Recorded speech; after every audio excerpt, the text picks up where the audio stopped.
But that was a bad decision that turned into a worse decision when I got upside down. Good to go. Bueno. Coming up this episode, Airush rider and Spanish rep Jo Ciastula joins the show to fill us in on the full Tarifa picture, having lived and ridden here all his life. Clinton Filen talks us through the Airush prototype board building process now that he has a new CNC shaping machine installed at their design HQ in Muizenberg in Cape Town. While in Tarifa, we visited Jaime Herraiz's superb new retail and shaping room experience at Wet, and we also hear about his super high definition webcam business, SpotFab. Best team riders and fitness fanatics Ruben, Lenten and Youri Zoon limber you up to ride hard. We speak to PKRA photographer Toby Bromwich about how he sees the season running so far, and we present an in-depth behind-the-scenes report from the S Invitational in Cape Hatteras. Bruna Kajiya features in our Mystic Moments series this episode, and we round the show out with a profile of North's US rider Colleen Carroll, who took a clean sweep of wins at the S.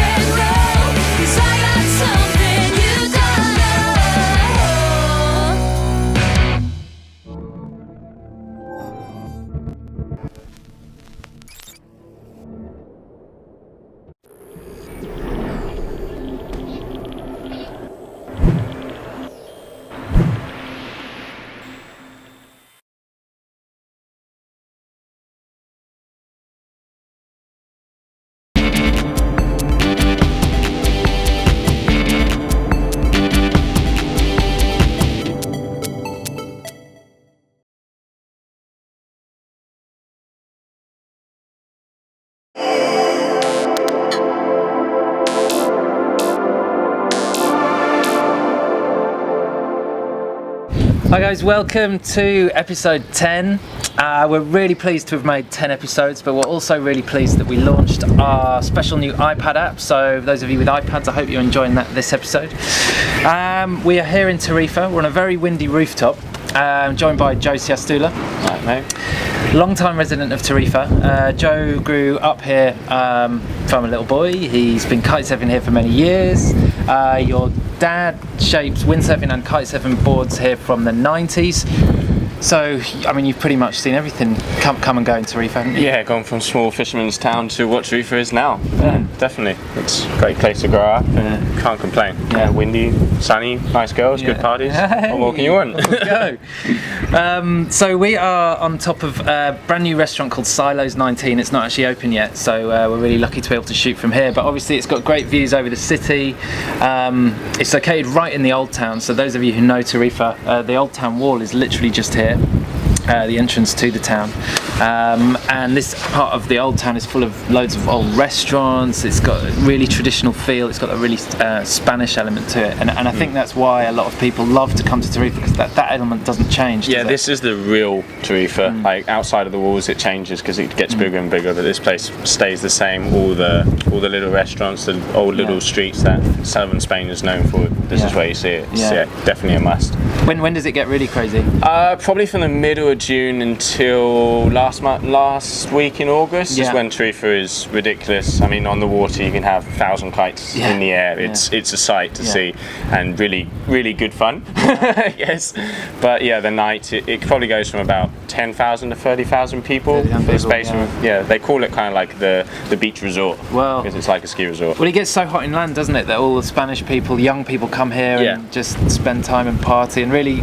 I mean, it sounds like a nightmare kiting amongst 1,000 people, but I'm told that the atmosphere is amazing. I mean, like everywhere, there's days and days, but the general vibe and the lifestyle that this place has, you have to have a hard time to be in a bad mood. Yeah. It kind of reminds you like how in Hawaii everybody surfs. The local sport for Tarifa is kiting. I mean, you used to do the world tour a lot, but now you've moved on and you are working distribution for Airush Spain. So you've been with Airush a long time. Yeah, 6 or 7 years. Yeah, easily. Yeah, known Clinton, Carroll, all the guys since day one. So they're a family. They seem like they are family. I mean, I've visited them in Cape Town a few times, and it's always good fun. So the next feature that we've got is from when I went to see the Airush HQ in Muizenberg, just outside Cape Town. And Clinton, the board designer and MD, has got himself a really nice new CNC machine, so he can make super quick prototype boards and play to his crazy projects. Yeah. Have you been working with him for a long time? Yeah, I mean the HQ used to be in Perth about 4 or 5 years ago, and we go out there, and he's always wanted a CNC, and now he has it. Clinton is the mad scientist combined with Mark Patterson, the kite designer, and sitting on the table with those guys, just throwing ideas out there. It's great fun, and that's why they produce what they do produce. No, it's good. It's a good vibe, very good vibe. Cool. Well, let's have a look at Clinton's new toy.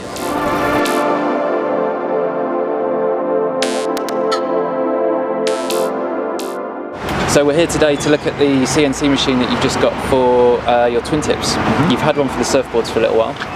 How are you finding the new twin tip machine? Yeah, it's taking a little bit of time getting it all dialed in. But it's coming along nicely and getting into more of a routine of getting prototypes done. Yeah. Can you give us an idea of how much difference it's made to your processes? In terms of getting product out, we can pretty much build a board in a couple of days. Where in the past it would have taken us maybe a month to send the board off to China or to wherever we were doing the production at that time, and then get them to make a prototype for us and then send it back. So that we want to change something, then we got to wait. Okay. Cool. Can we go in and have a look at it? Yeah, let's go. All right. Warp speed. No.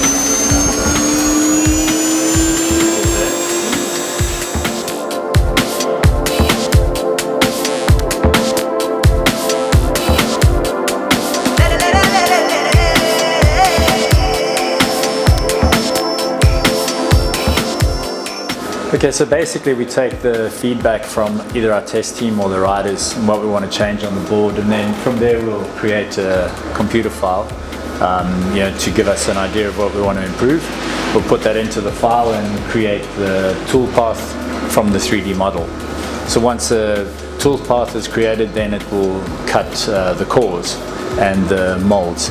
If you look at the mold, the top and the bottom mold, that will basically go on each side of the board, and within that we'll have the core, which is made of wood or whatever material we choose to use at that time. So what we have here is the core material, and in this case we've used poplar, and it's what we call a vertical wood sandwich. We're using sections of poplar together, so the nature of wood is that it's got hard and soft bits, and if you connect them then you get a more continuous core with more continuous density. So this is an example of a more completed core where we've put the inserts in and the ABS rails being added and the ABS inserts for the fins. So when we get to the core assembly, then we would take the bottom sheet, which is the layer of protective PVT, and this would start in the base of the mold. Then we would take the laminate, put the laminate down, and once we've done that, we'll wet the laminate out. Then the core goes in to the layer. Then the next section of the laminate will go over, at which point we'll wet that out. We'll either pre-wet it up or wet it out on top of the board. Normally we would wet it out to a certain weight. Once that is done, then the final section is taking the top sheet, which is the top protective layer. That's the complete layer done. Then from there we would take the top mold,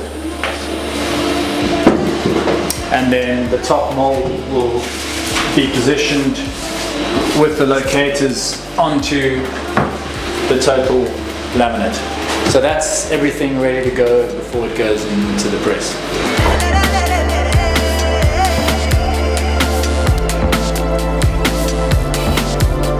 So yeah, looking at the components of the press, what we have here is, over here you have the rocker bed, which has the bottom rocker that we need on the board. Then over here there's a bag that it inflates. So basically it's a pneumatic bag. And then over here we have Pen, who actually operates the press. So then we'd leave it for a few hours at least for the board to cure. In production you would typically have a heated press, where if you heat the press then you can obviously improve the cycle time, do a lot more boards at once. And you could also cool the press if you have boiling water running through the press, and then cool water to heat the board up to get it to set quickly, and then cool it so that it keeps its shape once it comes out of the press.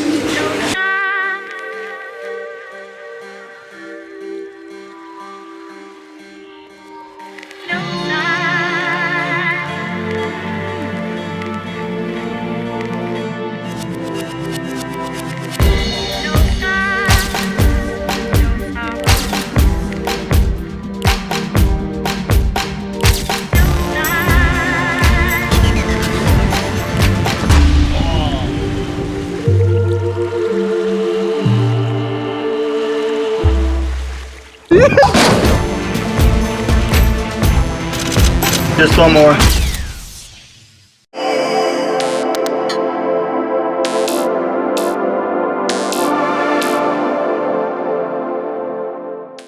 So one thing about Tarifa is all the kitesurfing development, which obviously means that there are a lot of kite shops here. I don't think there's anywhere else that has as many, do you? No, probably this is one of the biggest group of kite shops for sure. Yeah, and there's some really special ones as well. All about really good shopping experiences, and you can go and find pretty much anything that you want to buy here. Jaime Herraiz has been here a long time. He's just opened up a new place. You must have known him for a long time. Yeah, since I was a grom. He used to help us out at the beach, look after us on tour, make sure we didn't get into too much mischief. He's the godfather for us, for sure. Long time. So the new place that he's opened is kind of like a flagship store. With there's a shaper working in a glass room in the back, so you can go and see how the boards are made. The area where all the gear is sold is huge. There's a cafe there as well. There's a cafe, There's a little lounge area. That's an excuse to get his kids next good playground. But no, it's great. It's they've done a huge job. They've been working solid for the last 6 months, and no, it's really slick, clean. You can see everything. There's everything known there. No, it's good. Great shop. Happy for him. He deserves it. Cool. Well, I went down there to check it out, and here's what Jaime told me about it.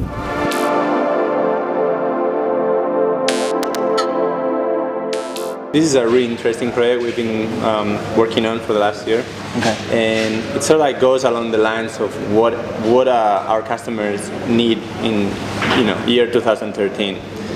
Where not only a small beautiful boutique will do, it's so easy to just sit on your couch at night and purchase that you need to like give up a little bit more to your customer. So what we thought it was making a relaxed atmosphere, for people to come and just shop with no stress. So if say they have to commit to a certain amount of money for a purchase, you don't want to put a pistol on their head. You want to like have them, take an easy, reflexive decision. So we built like a cafeteria, a little park for the kids, a lounge area, and with all these toys here. With our factory, so people can see how we build our boards. So everything sort of like makes a little bit of a complete universe for people passionate just like us to come and buy with no stress. We're very, very glad and happy and very excited about what's going to happen and what's coming, because it's sort of like it goes back to the roots. What I was saying earlier, it goes back to our real, inner feeling. This is a nice atmosphere to work and also to attend customers. You talked about heritage. One of your heritages, you were one of the space monkeys. Do you still in touch with the guys at all? Not so much, unfortunately. I see them on and off. We keep a little bit of a contact through email, but everyone's kind of like doing their own thing, and we still love each other a lot. And every time we hang out, it's all fun and giggles. But things. Who got the most barrels? I mean, at least Martin tried the most. Martin tried the most, and Jeff also did his bit. And, Jeff shouldered his bit, yeah. And also you obviously a bit of an entrepreneur these days, as well as having a very successful kiteboarding career. Spot5, some really high-tech webcams. What's happening there? What happened is that when I came back from Hawaii, I was very used to check the weather on cameras. You know, Hawaii is surrounded by cameras, built by Surfline. And when I came here, there was no cameras. Okay. And so I had to work, and I had to figure out whether there was waves in El Palmar, which is 60 km from here, or how was the wind, whether the Levante was really gusty or not. Okay. So we had this online store, and that had very low traffic, and I was trying to come up with a solution that will bring traffic to the website. Right. And I said, listen, I'm gonna kill two birds in one shot. I'm gonna build my own camera, so I don't have to drive all the way to El Palmar to see whether there's surf or not. Yeah. And at the same time, I'm gonna give a tool so people will visit my website. Okay. It went off the hook. In 2 weeks, we had 2,000 users, and it was like word of mouth. We didn't even make any advertising, nothing. Friends of a friends of a friends of a friends. The cameras were fully booked, and that's how we started. Spot5, and now we have around 50 cams. We're spreading to Europe, and our business model is to take worldwide, to become a worldwide solution for what we call real-time weather reporting. It is a different kind of webcam. We've been using it for a month, and you can literally start picking out the kite sizes that people are riding. It zooms in and out a lot. Yeah, and the camera technology is exactly. amazing. It is amazing. It comes back to the beginning. It was my toy, and I needed to have full HD, perfect angles, and I wanted the camera to be full rotating. So we set the standards up here, and we could not back up from there. And that's why the camera it's so good.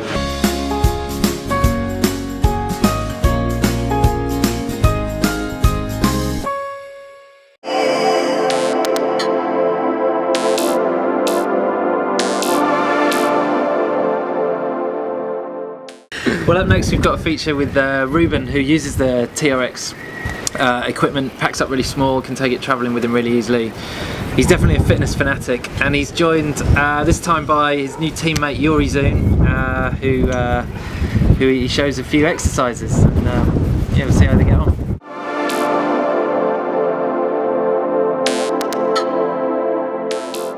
Alright, welcome. We're here in Turks and Caicos. I've got the beautiful Youri Zoon, 2-time world champion here next to me. And we would like to run you through some of our favorite workout exercises. Because we're on the road all the time, we don't have a nice gym close by, so we need to be quite creative. And that's why we use our body weight and some TRX materials.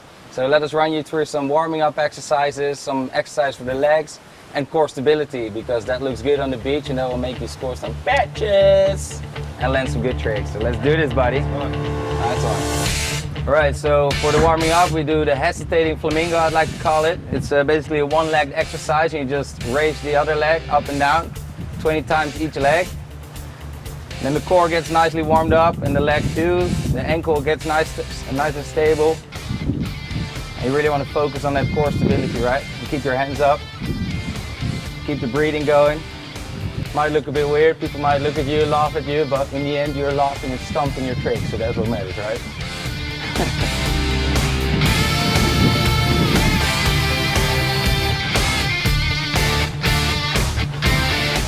Alright, now we're going to do some squats with the hands in the air. This looks really funny, but it works really well. So there we go. You want to make sure your knees don't come in front of your knee, in front of your toes. So you really want to keep them here, and then twist your hips and keep it straight back. So this is the plank. You basically lean on your forearms and on your toes, and then you really want to push your heels back and tense up your core. And then hold that for like 30 seconds.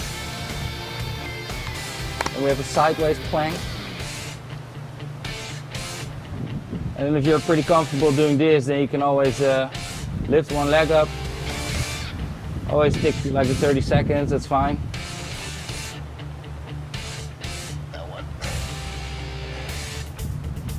So yeah, we just busted out the quick ladder, which is a very great tool to keep training fun, and there are so many different variations possible, and it's really good for cardio, and yeah, your legs will burn for sure.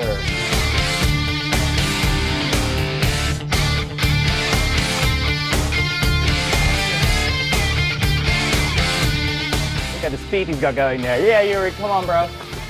Just warming up, save yourself a little. So definitely one of my favorite TRX tools.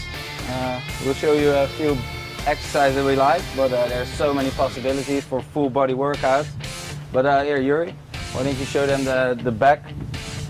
This one is really good for the back and the core. Start with straight arms, and then you just keep the arms straight. And pull out. Good. And then you want to go really slow back. And then explosive out again. So this is a pretty advanced workout. You can also, instead of going wide, which is really heavy, you just go a little lighter. So if you're not that strong in the back yet, you don't want to go like this. Where do you want to go? And when you're up, you really want to go slowly down. And then explosive again. Oh, Youri's already almost dead. Heavy, isn't it? Yeah. Nice one. Well, that's one of the very good exercises. All right, so you can do the same one, push up and put in your knees, or you can also move the knees to the side to get the sides going. So, good push up.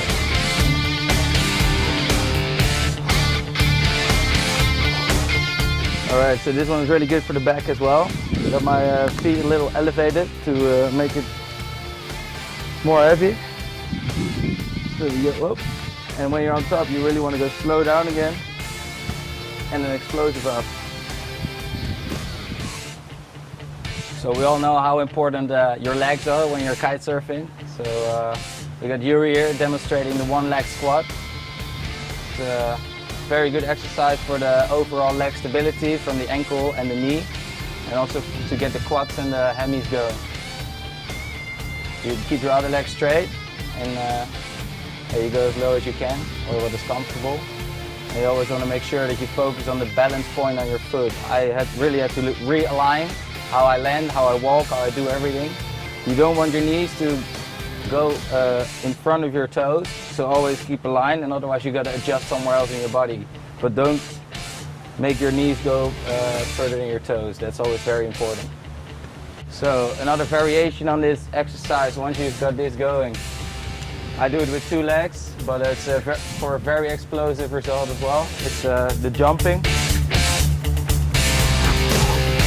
You really want to focus on the soft landing.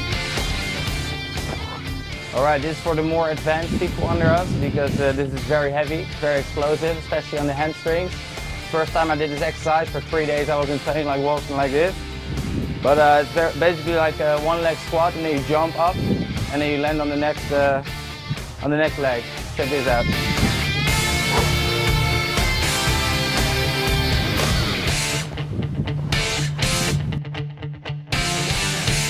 So yeah, we always focus on core stability, and whenever you take yourself off balance, then your body got to adjust to keep you straight. So as you want to keep training fun too, we just combine some exercises sometimes.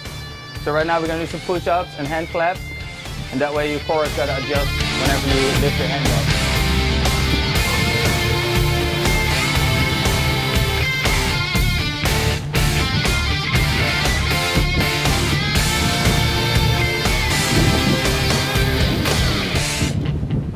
So just finished a hardcore workout session with my buddy Youri Zoon, and it's always important to hydrate your body with enough water, and then when the wind is going to crank, after the workout I always crack open a Red Bull just to keep the energy flowing for the rest of the day, right? We want to keep that pace up. Shred hard, ride hard, work hard, play hard. That's how we do it. I think it's blowing, so it's time for a kite session now. Peace out and cheers.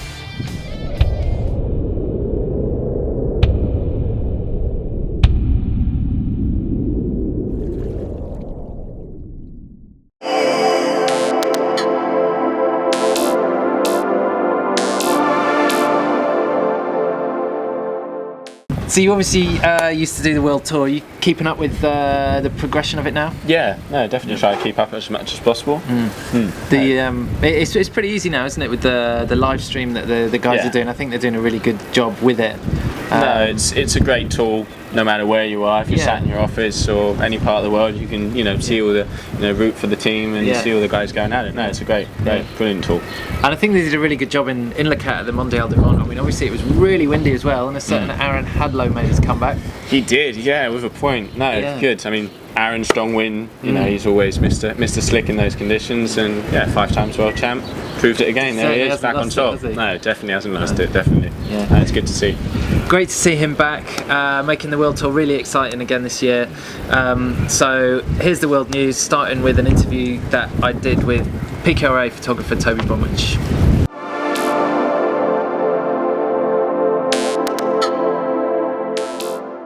Okay, here we are for the news section. I'm joined by Toby Bromwich, official PKRA photographer. How's it going, Toby? I'm good, thanks. Yeah. Alex had a great start to the season. Of course, 2 for 2, couldn't ask for better than that. He's been training really hard this winter. I've actually been living with him, so I've been on the same training regime, been going to the gym with him and everything. And how hard's that been?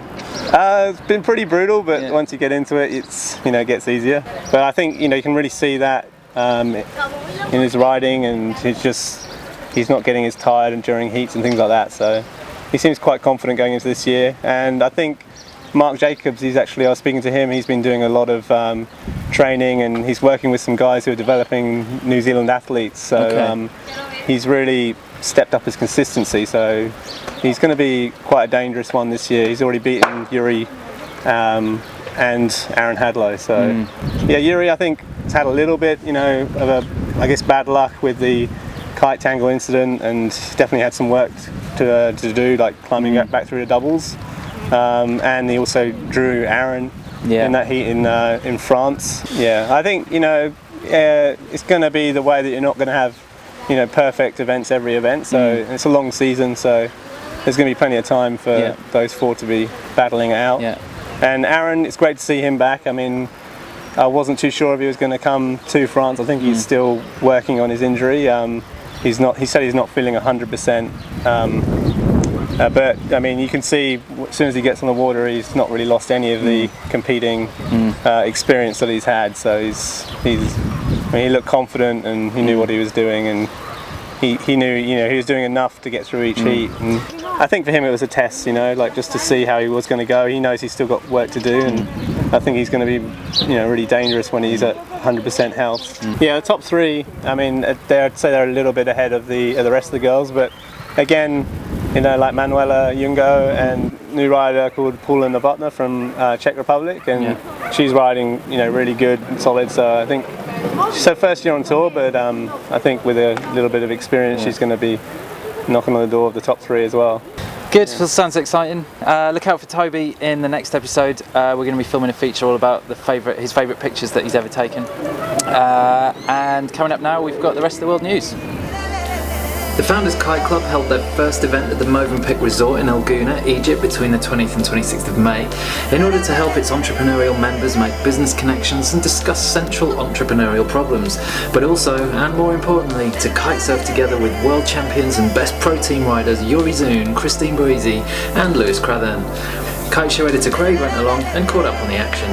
The majority of participants come from a strong online tech background, human resource businesses, and they brought their new marketing ideas and special input on technical innovations with them. The founders of the Founders Kite Club, including CEO of Best Kiteboarding, Sebastian Heitman, developed the event community as their impressions of entrepreneurs and kitesurfers were very similar. They are willing to take a risk, are decisive, adventurous, open-minded, and have a certain attitude to life. The founders and sponsors are also working closely with charities such as Kite Right, which empowers people with physical or mental health challenges through kitesurfing. The next event is in Tarifa from October the 7th to the 13th. Applications can be sent via Facebook or directly through the Kite Founders webpage. Another invitational event, the Kite Ride Bonaire, is the brainchild of Ruben Lenten, and saw him invite some of the world's best wake style and park riders to the island to put on a kiteboarding show. Obstacles were built by a local crew of volunteers, and as well as the pros throwing down, there was an opportunity for people to ride with the elite performers. There were some winners at the end of the week too. Aaron Hadlow took the freestyle, Sam Light the kicker event, and Billy Parker took the slider event and the overall win. Based around being a super fun event for riders and the crowds, here's some action from some of the riders in attendance. Look out for an official video edit from the event coming soon at kiteridebonair.com.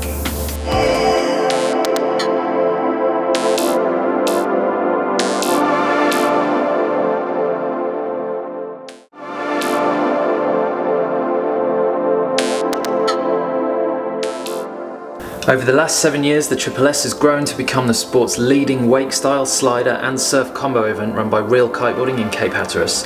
Up to now, it's been run as a laid-back jam with riders voting and judging each other's performances at the end of the week, but this year it took on a totally new competitive format, attracting many of the sport's most high-profile names each year to the insane conditions and world-class slider park. The increase in prize money of $25,000 this year was a big factor leading to the change towards a professionally judged event. It's very technical, isn't it, this side of the sport? So a bit of pressure today, maybe. Yeah, it is.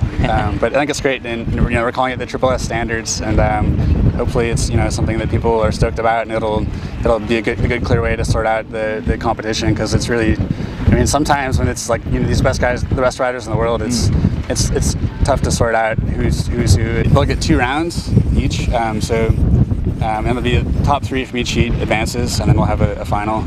For me, it was all excitement, but now that I know that each hit counts so much more, and you don't get, you don't get an hour to session it. Spoiled. Yeah. We've been so spoiled. You get 10 times. Yeah. It's 10 times just to get your best hit. all out for 2 runs. Do you think it levels the playing field a little bit as well? Definitely, and it makes the guys with the big names and the guys who are expected to win, puts a lot of pressure on them. So you can have people come up pretty quickly in an event like this, like Roshan last year. Sometimes you got to play it safe too. You don't want to always go for that banger trick off the kicker that you might land, because you crash that, then it's all over. So obviously as Brits, we do everything the right way. Is there anyone doing any dirty tactics like the Americans around here? There's a few people walking around with pins on the end of their toes. Yeah. Not branded. Popping kites in the pump-up area. But no, it's good to be over in the States. Team tactics. It's Sam, nice of you to join us. How you doing? Yeah, I thought I'd show up this time. So who's winning the table tennis contest? You guys got a pretty mean house, haven't you? I'd like to claim that one. Well, I don't know, man. Sabo came over the other night and really just... So it's 1-0 to the Americans already? It is a little bit. American competition. A little bit. Yeah. And apparently they can play table tennis. I gave him a run for his money. So what about today? How are we feeling? It's new format. I think it's really good. Yeah. Like, why not? It's a good slope style format, and this eventually everything's moving forward with the PKA. It's like live scoring. You can put that on a big screen with the streaming. Yeah. Eventually, it needs to happen to this side of the sport as well. All right. Well, good luck today. And then just finally, you guys are usually travelling with your other halves. Who's taking over the après session massages? Well, it's a bit of a boys' trip. We go back to the house, sit on the computers really, and just most of us are on Skype most of the time. So. With a girlfriend. It's all very boring, really. So how are you guys feeling about Team America doing well today? I think it's going to be a Team American sweep. Yeah. Probably right here. You got any tactics though to keep the Brits down? They try to travel in a pack, don't they? They do, and they ride together on the water. I'm going to dangle a tea bag behind my harness and skipping in the water. right in the other direction. And it's going to lead a trail of follow you the whole time. Yeah, that's one. So, new format sorted, the riders were pumped, and with tactics locked down, they hit the slider course, which consisted of 5 features. First up at the top of the course, the North Rooftop, then into the Liquid Force Reverse Rainbow, followed by the left foot Nash Kicker at the top of the course.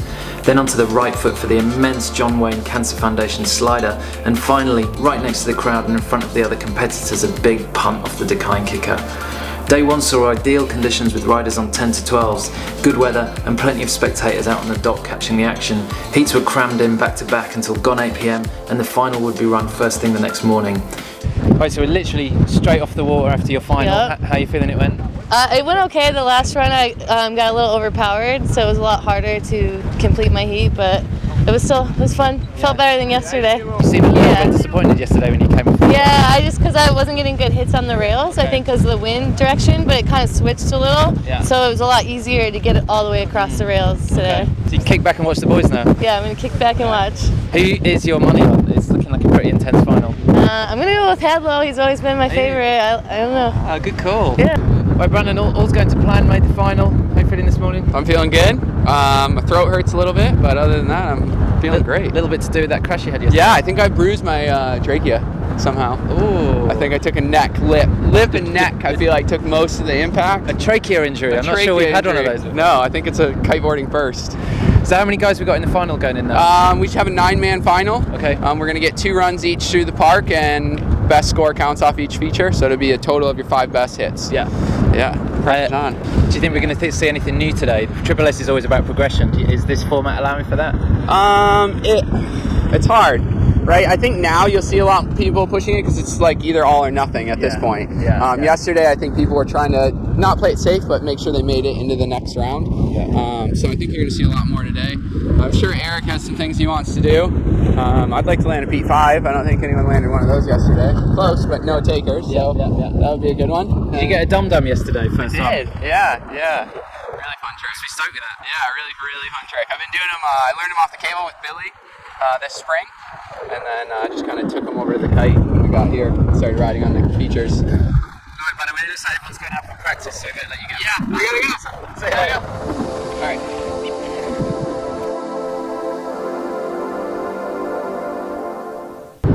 James, you got a quick minute before you go out? Yeah. Right. 3 British boys in the finals. Good news, isn't it?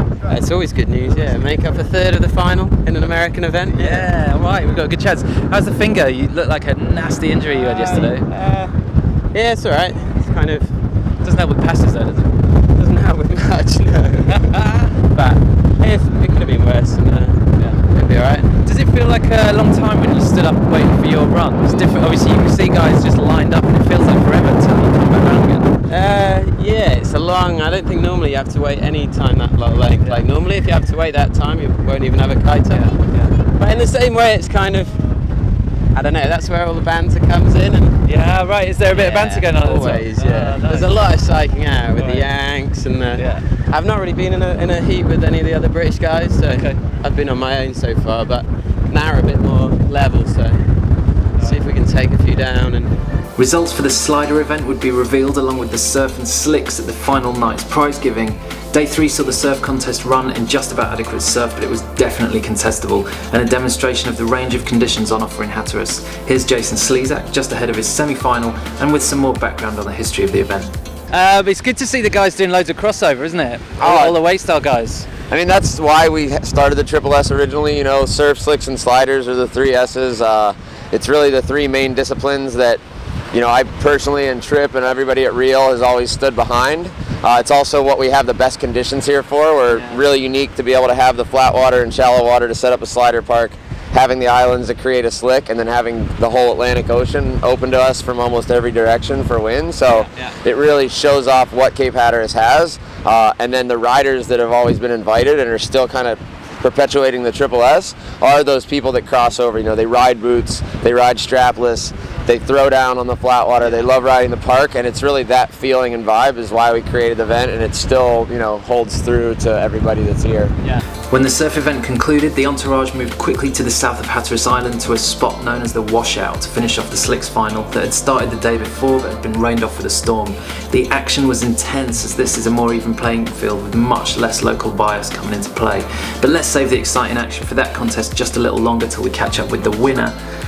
Friday night, day 6 of the event, was party night and the crowning ceremony. I grabbed a word with the winners straight after the awards and before the carnage.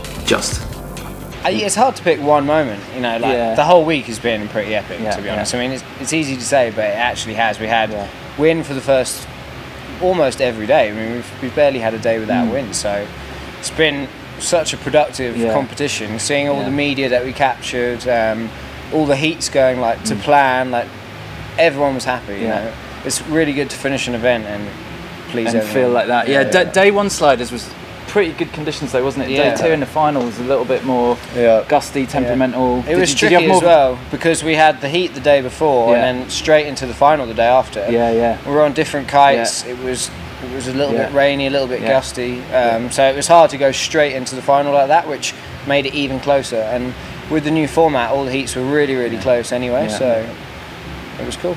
And then Rookie of the Year, Alex, as well. Oh yeah. I don't feel like much of a rookie because it's all like a bunch of good friends riding together. But no, you're a rookie. I'm a rookie. I'm the rookie. Yeah. No, it's amazing competition. You know, just it's a very stressful format. I don't think people really can see that like at home. because everybody kind of comes in and it's like all eyes on you for a specific period of time, and then it's just kind of like it's over. You know, it's in the books. Well, that 8-man final at the end, I think, was the best final of the whole week. Yeah. It really felt like there was quite a lot riding on it. I was a little bit unsure who could pull out what. I mean, you had the front blind mode, which you knew in your back pocket was kind of like you pull that trick, you pull that out first. 2 rounds in a row, slam it. Must have felt pretty good. Yeah, no, I mean those conditions as well. Like, okay, there's certain different wind strengths, but when I get on a 13, you know, the kite kind of sits there, and you can be pretty confident that the tricks that I know I'm fairly consistent of is, you know, I'm probably going to land them most of the time. Yeah. So when I went out for the final, I was just like, well, I might as well just go for it, and I'm pretty sure I'll land it. And if I start off good, I know that I can do the other tricks like all good. So I kind of just went, and I just wanted it done, and make it all flow and look good, and I know I could do that. So I just did 1 tack, 2 tricks, turned around, came back and did another couple, and then dropped the kite. I was pretty happy with that. It was definitely slick.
Last episode we ran a competition to win North's awesome Trust Bar. The question you had to answer was, what is North's classic 5th line system called? The answer, of course, is the 5th element, and the winner it's Dee Goddard from the UK. So well done to you. We'll be in touch about your prize. Now this episode we're going to hand over to Kitty Hawk instructors and Mystic reps, Adam and Galen, with details on this episode's competition. Are you guys ready? I think this is the coolest place in town.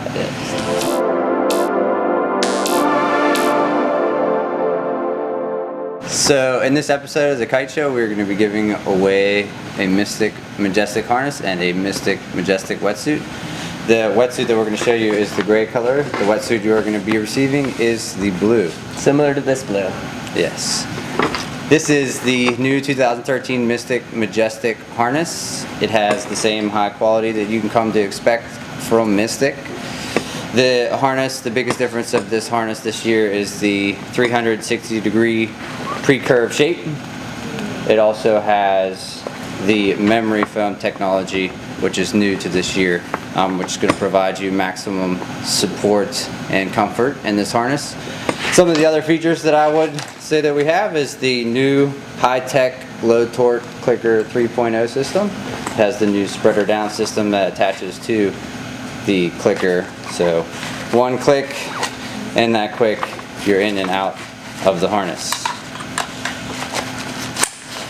So also we are giving away the 2013 Majestic wetsuit. I rock this wetsuit day to day. We have fully taped seams, M-Flex, which gives you lots of stretch in the arms and flex where you need it. You also have reinforced knee pads, so if you do end up on your knees, it's going to be reinforced. And you have aquaflush system, so you have a vented, perforated hole on the inside of the cuff on both legs, which is going to drain water when it fills up. Another key feature to the Majestic back zip is, it's in here. So you have a pullover top, so it completely stops the water from coming to the inside of the wetsuit. For your chance to win, answer this question correctly. Who is the 2-time and current men's world champion who rides for Mystic? Enter your correct answers on the Kite Show Facebook fan page for your chance to win. Yes! That was good. Woo! That was smooth.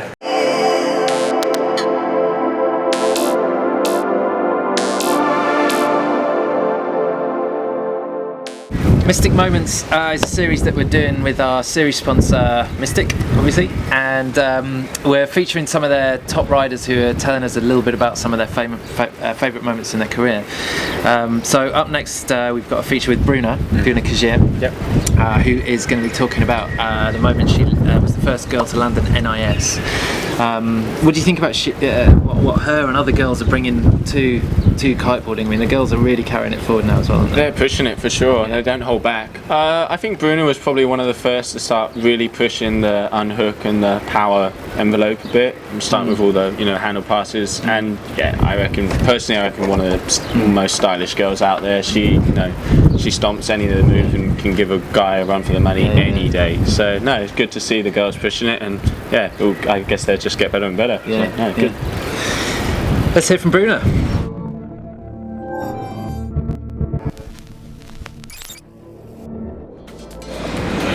Being the first girl to land the NIS was one of those moments that really stand out from my career.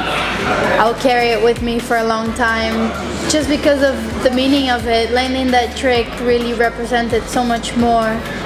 I had a feeling of accomplishment of doing something that I didn't think was possible. I only seen the boys do it, and I went out there and really tried it. And I think it only takes one person to do one little thing that can open so many doors and possibilities and inspire people to keep pushing it. And I'm very proud to have done that for the girls at the time.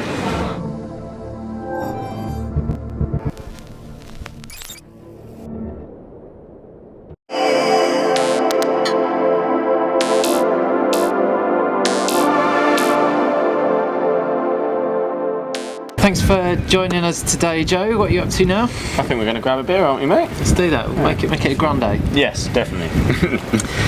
Thanks to everybody for watching the show, and I hope you're enjoying your iPad apps. Thanks to everybody for contributing. Thanks to Ben Asselman for Spanish style music that he's made for us this time.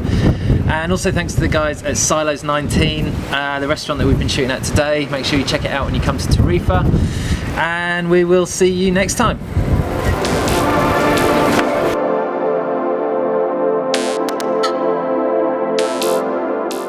I'm Colleen Carroll. I am 26 years old.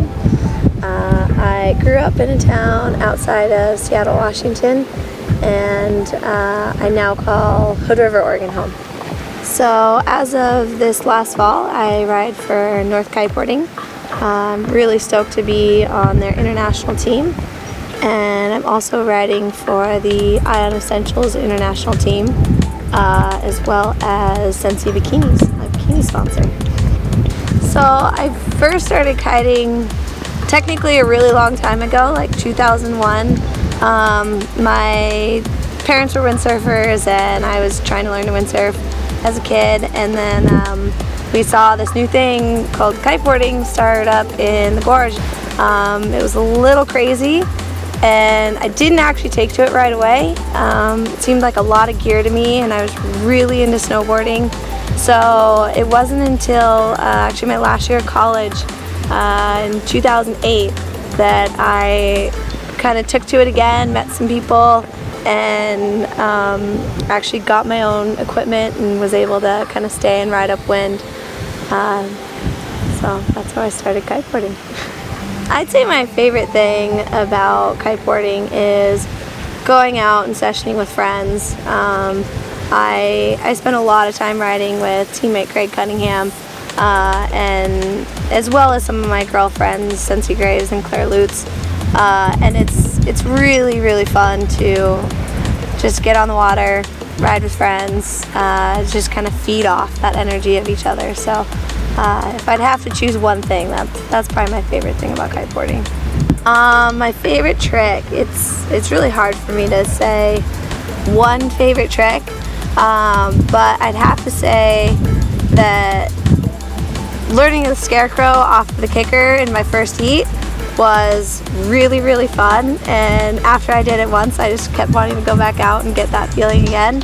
So I'd probably say at the moment a scarecrow off the kicker, but I also think completing a whole slider is awesome because you have so much time to kind of play with it, and you can get into different positions, do something off the slider.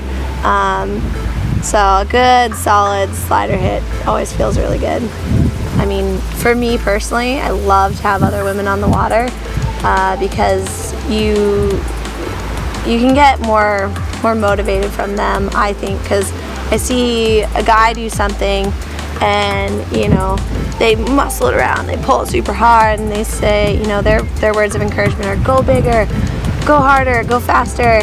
And I love to kite with other women because it's a little more of a game of finesse. We learn little tricks and little ways that we can do it, some of the same tricks the boys are doing, but we do it in our own way. So after I leave Cape Hatteras, I'm headed to Hood River, Oregon, and we have a few events coming up this summer. There's Kiteboarding for Cancer, which is probably one of my most favorite events. It's an amateur event, and it's all to raise money for Athletes for Cancer. But it's really fun because it's derby. It's not a freestyle slide or anything to do with that.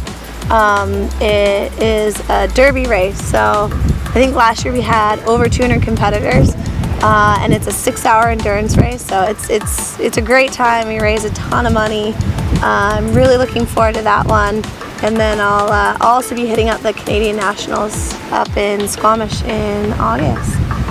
Thanks for watching my profile, and sorry for my post-Triple S voice.